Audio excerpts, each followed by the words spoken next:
بسم اللہ الرحمن الرحیم۔ السلام علیکم ورحمۃ اللہ وبرکاتہ۔ عبادت کا حق ادا کرنا۔ حضرت علی رضی اللہ تعالیٰ عنہ فرماتے ہیں کہ آپ صلی اللہ علیہ وآلہ وسلم نے فرمایا، حضرت جبرائیل علیہ السلام تشریف لائے اور فرمایا، اے محمد صلی اللہ علیہ وآلہ وسلم، اگر آپ چاہیں کہ رات اور دن کی عبادت کا حق ادا ہو جائے تو یہ دعا پڑھا کریں، یعنی رات اور دن کی عبادت کا حق ادا ہو جائے تو یہ فرمایا کریں، اللہم لک الحمد حمدا کثیرا معک خلودک ولک الحمد حمدا لا منتہا لہ دون علمک ولک الحمد حمدا لا منتہا لہ دون مشیتک ولک الحمد حمدا لا اجر لقائہ الا رضاک۔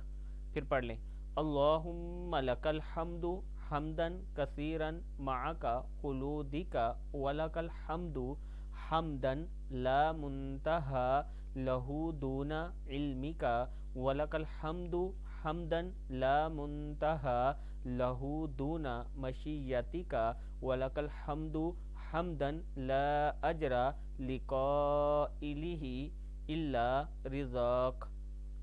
اے اللہ، آپ ہی کے لیے تمام تعریفیں ہیں، ایسی تعریف جو بہت زیادہ ہو آپ کی دائمی بقا کے ساتھ، اور آپ ہی کے لیے تعریف ہے ایسی تعریف جس کی کوئی انتہا نہ ہو آپ کے علم کے سوا، اور آپ ہی کے لیے تعریف ہے ایسی تعریف جس کی کوئی انتہا نہ ہو آپ کے ارادے کے علاوہ، اور آپ ہی کے لیے تعریف ہے ایسی تعریف کہ اس تعریف کرنے والے کا اجر آپ کی رضا کے سوا کچھ نہ ہو۔